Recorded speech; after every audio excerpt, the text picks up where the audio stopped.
कर ये बात साबित कर दी है कि गुजर खान मुहिब्बे वतन लोगों का शहर और इलाका है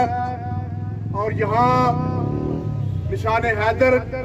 सवार मोहम्मद हुसैन शहीद और कैप्टन सरवर शहीद के मजार भी मौजूद है। कोई कब्रिस्तान गुजर खान का ऐसा नहीं जिसमें शोदा दफन ना हो। तो आज हमें इस दुख का अजाला करने के लिए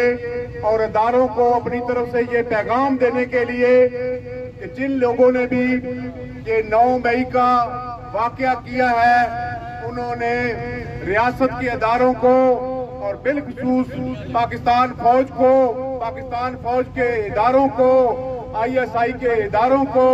शोधा के मुजस्मों को, शोधा के मज़ारों को जो बरहमती की है उसकी शदीद अल्फाज में मजम्मत करते हैं। न सिर्फ मजम्मत करते हैं बल्कि इस बात का मुतालबा करते हैं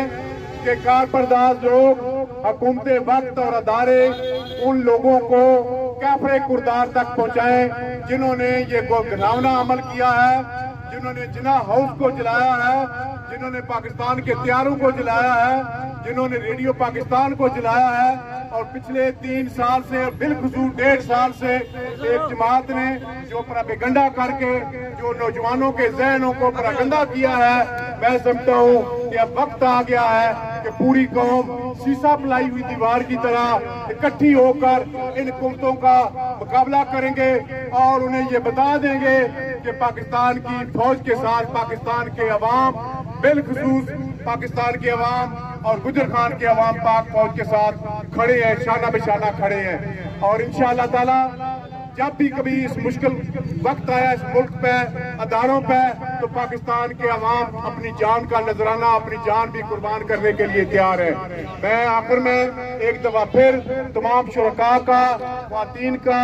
शुक्रिया अदा करता हूँ कि इस गर्मी में हम GT रोड पे इसलिए नहीं चढ़े कि गर्मी के मौसम में इतनी हैवी ट्रैफिक के लिए इनकन्वीनियंस पैदा नहीं करना चाहते। ये है पाकिस्तान मुस्लिम लीग का मंशूर और ये पाकिस्तान की लीडरशिप मियां नवाज शरीफ का ये पैगाम है कि हम पाकिस्तान के अवाम के लिए काम करना है। आखिर में एक नारा लगाएंगे, पाकिस्तान जिंदाबाद, पाकिस्तान फौज जिंदाबाद। बहुत बहुत शुक्रिया, बहुत मेहरबानी, बहुत मेहरबानी।